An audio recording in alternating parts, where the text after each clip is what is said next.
ఒకవైపు ఎస్సీలో మరోవైపు ఓయూలో కంటిన్యూగా పోలీస్ నిర్బంధాలతో రెండు యూనివర్సిటీలు ఉండిపోయినాయి. ఎందుకు ఈ యూనివర్సిటీలోకి పోలీసులు ఎందుకు రావాల్సి వచ్చింది, విద్యార్థులను ఎందుకు అక్రమంగా అరెస్ట్ చేయాల్సి వస్తుంది? ఒకవైపు ఓయూలో నిరసనలు, ధర్నాలు, ర్యాలీలు తెలిపొద్దని సర్కులర్ జారీ చేశారు.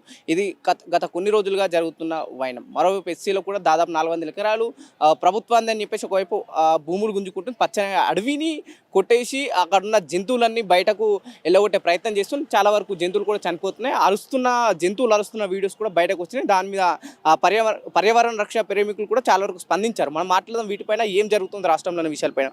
మేడం ఏంటి ఎలా చూస్తారు కంటిన్యూగా కంటిన్యూగా పోలీస్ నిర్బంధాల్లో పెట్టేస్తులుగా ప్రభుత్వం ఏ విధంగా వాళ్ళని చూడొచ్చు? అసలు రాష్ట్రం ఈ కాంగ్రెస్ పార్టీ ఏర్పడిందే విద్యార్థుల ఓట్లు తీసుకొని.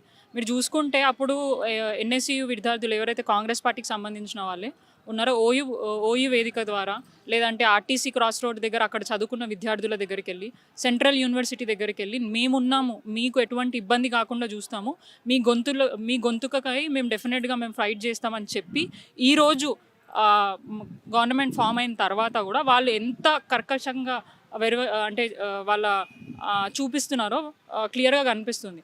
అసలు రాష్ట్రం ఎట్టుపోతుందో అర్థమవుతుంది. 15 నెలలు అయింది కాంగ్రెస్ పార్టీ వచ్చిన తర్వాత ఏదైతే 6 గ్యారెంటీలు అని చెప్పిందో దాని మీద ఎటువంటి డిస్కషన్ లేదు. ఒకవేళ అడిగితే, ఎవరైనా ప్రశ్నిస్తే డైవర్షన్ పాలిటిక్స్ చేయడం, ఆ డైవర్షన్ పాలిటిక్స్ చేస్తూ ఎవరైనా విద్యార్థులు కానివ్వండి, ఇంకెవరైనా మేధావులు కానివ్వండి, లేదంటే మీడియా ముఖంగా ప్రజల దగ్గరికి వెళ్ళి అసలు గ్యారెంటీలు ఇంప్లిమెంట్ అయినాయా లేవా అని ప్రజల వాయిస్ తీసుకుంటే కూడా జర్నలిస్టులను కూడా వదులుతలేరు.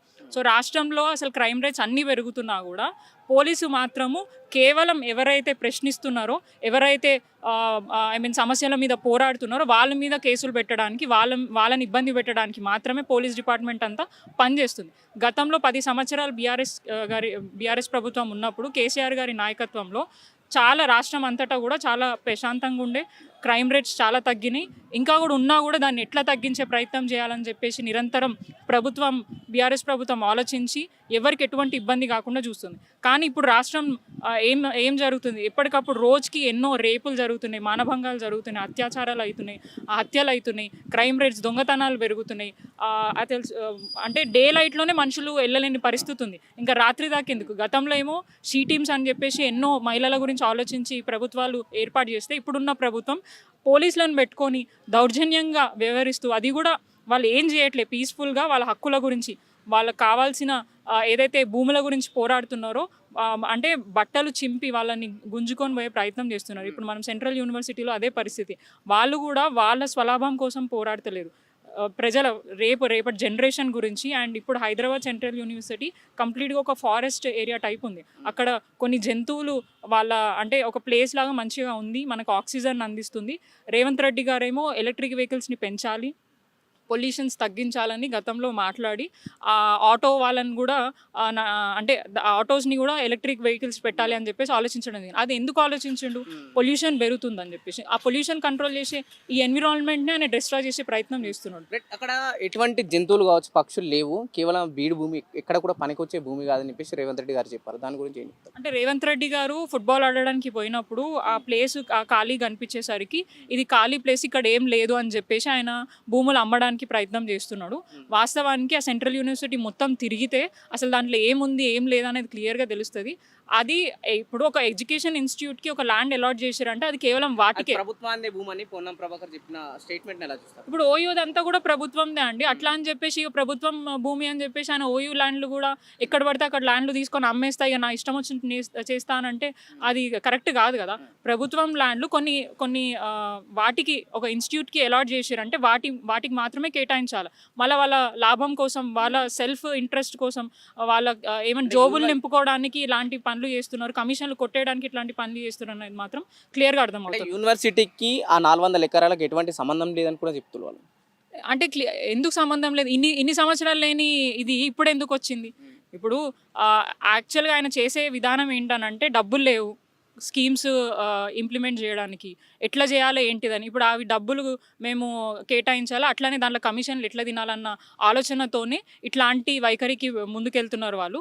ఒక ఇన్స్టిట్యూట్కి ఫస్ట్ ఆఫ్ ఆల్ ఒక ఎడ్యుకేషన్ ఇన్స్టిట్యూట్కి ల్యాండ్ అలాట్ చేసిండ్రు అంటే గతంలో కాంగ్రెస్ ప్రభుత్వమే అలాట్ చేయడం జరిగింది. ఇప్పుడు కూడా గతంలో కూడా కొన్ని పర్మిషన్లు కూడా కాంగ్రెస్ ప్రభుత్వమే ఇవ్వడం జరిగింది. అది ప్రైవేట్ ఇన్స్టిట్యూట్స్కైనా లేదంటే ఇండివిజువల్ ఒక ల్యాండ్ హార్ట్స్కైనా లేదంటే ఏదైనా ఇన్స్టిట్యూట్కైనా కూడా గవర్నమెంటే అలాట్ చేసిన తర్వాత ఇప్పుడు అది గవర్నమెంట్ ల్యాండ్ మేము గుంజేసుకుంటాం అంటే గతంలో బీఆర్ఎస్ ఉండే మరి ఇప్పుడు కూడా ఇట్లాంటి చర్యలకు పాల్పడలేదు. ఇప్పుడు ఎస్సీఓలో మాత్రం ప్రధానంగా విద్యార్థులని అతి కిరాకంగా గతంలో తెలంగాణ ఉద్యమంలో ఆంధ్ర పాలకులు తీసుకుపోయినట్టు ప్రస్తుతం మన తెలంగాణలో విద్యార్థులు లాక్కపోవడాన్ని ఎలా చూస్తారు? చాలా వరకు మీ పార్టీ వర్గాలు కూడా స్పందించాయి వాళ్ళపైన, దీన్ని ఎలా చూడొచ్చు? అంటే ఇంద్రమ్మ రాజ్యం అనేది ఎమర్జెన్సీ రాజ్యం అనేది క్లియర్గా ఇప్పుడు కనిపిస్తుంది. మీరు ఎక్కడ చూసినా కూడా ఇంద్రమ్మ రాజ్యం తీసుకొస్తా అన్న రేవంత్ రెడ్డి గారు ఇక్కడ ఎమర్జెన్సీ రాజ్యం తీసుకొచ్చి ఎక్కడికక్కడ పోలీసు వాళ్ళని పెట్టించి ప్రజలు ఎవరైతే ప్రశ్నిస్తున్నారో ప్రభుత్వాన్ని కానీ సీఎం గారిని కానీ ప్రశ్నించే గొంతుకులను అంటే ఇబ్బంది పెట్టడానికి అక్రమ కేసులు పెట్టి వాళ్ళని పోలీస్ స్టేషన్లో పెట్టి ఇబ్బంది పెట్టే ప్రయత్నం చేస్తున్నారు. సో ఎవరైనా కూడా ప్రభుత్వాలు వచ్చినాయి అని అంటే ప్రజల సంక్షేమం గురించి అభివృద్ధి గురించి ముందు అదే అర్థమవుతుంది కదా. ఎమర్జెన్సీ రోజులు అంటే ఇవే కదా. అప్పుడు ఇంద్రమ్మ రాజ్యం ఉన్నప్పుడు ఇట్లాంటివి ఏమైనా అయితే ఎమర్జెన్సీ కాలాన్ని తీసుకొని వచ్చి ప్రజలు ఎవరు కూడా బయటికి రాకుండా వాళ్ళ ఇబ్బంది పెట్టే ప్రయత్నం చేస్తారు. ఇది ఇంకా దానికన్నా ఎక్కువ ఉంది మరి. అంటే ఇది కాంగ్రెస్ 2.0 టైప్లో అది అయితే క్లియర్గా కనిపిస్తుంది. ఎందుకంటే ఒక రౌడీ ఆలోచన, ఒక గూండా ఆలోచన ఎట్లుంటుందో రేవంత్ రెడ్డి గారి ఆలోచన అట్లనే ఉంది. ప్రజల మీద పడి వాళ్ళ ఇదేంది లైఫ్ని తీసుకుంటున్నాడు, వాళ్ళ ప్రాపర్టీస్ని గుంజుకుంటున్నాడు, అన్యాయంగా వాళ్ళని రోడ్ పాలు చేసి ఇబ్బంది పెట్టే ప్రయత్నం చేస్తున్నాడు. ఫైనల్గా విద్యార్థుల తరపు నుంచి మీరు ఇచ్చే డిమాండ్ ఏంటి? నేను ఒక ఓయూ విద్యార్థిగా ఈరోజు ఇక్కడ ఓయూ ప్రాంతంలో ఆర్ట్స్ కాలేజ్ దగ్గర అన్ని విద్యార్థి విభాగం నేపథ్యంలో ఇక్కడ వచ్చి మేము నిరసన చేపట్టడం జరిగింది. అది కూడా ఏదైతే హెచ్యు సంబంధించిన భూములు లాక్కోదు, అట్లాగే ఇక్కడ ఓయూ ప్రాంతంలో వీసీ గారు ఏదైతే సర్క్యులేషన్ జారీ చేసిండ్రో అది కూడా మనము ఎటువంటి నిరసన తెలపద్దు అని చెప్పేసి మళ్ళీ వాళ్ళు కూడా ఏం మాట్లాడుతుంటే వీసీ గారు కూడా ఏమంటున్నారంటే బీఆర్ఎస్ ప్రభుత్వం ఇది అప్పుడు ఇచ్చింది అని అన్నారు. మరి అప్పుడు ఇచ్చినప్పుడు ఇట్లాంటి ప్రొటెస్టులు చాలా జరిగినాయి, ఎవరు కూడా ఎక్కడ అడ్డుకోలేదు, పోలీసు వాళ్ళు ఎక్కడ ఇబ్బంది పెట్టే ప్రయత్నం చేయలేదు. కానీ కేవలం ఇక్కడ వచ్చి జస్ట్ నుంచొని మా నిరసనను ప్రకటించే ప్రయత్నం చేసినా కూడా అన్యాయంగా పోలీసు వాళ్ళు వచ్చి గుంజుకునే ప్రయత్నం చేసి కేసులు పెట్టే ప్రయత్నం చేస్తున్నారు. సో మేము డిమాండ్ చేస్తున్నాం రాష్ట్ర ప్రజల తరఫు నుంచి కూడా డెఫినెట్గా ఏదైతే భూములు హెచ్యుకి ఉన్నాయో అవి అట్లనే ఉండాలా. ఏ సర్క్యులేషన్ అయితే ఓఈలో ఇచ్చారో అది కూడా తీసేసేయాలా. ఏదైతే మీరు ఇంట్రెస్ట్ ఇట్లాంటి వాటి మీద పెడుతున్నారో వాటి మీద నుంచి కొంచెం ఇంట్రెస్ట్ ప్రజల అభివృద్ధి సంక్షేమం గురించి పెడితే ఇంకా బాగుంటుంది. ప్రజలు సంతోషంగా ఉంటారు. ఇట్లా రోడ్ల మీదకి వచ్చి ధర్నా చేసే అవకాశం ఉండదు. అండ్ ఇంకా కూడా ప్రజలు మిమ్మల్ని స్వాగతించి మెచ్చుకునే అవకాశం ఉంటుంది. ఇప్పటికే ఇష్టం వచ్చినట్టు లేని బూతులు కూడా గుర్తు తెచ్చుకొని నేర్చుకొని మరి ప్రజలందరూ తిడుతున్నారు. దానికి మీరు గురి కావద్దని మేము కూడా కోరుకుంటున్నాం.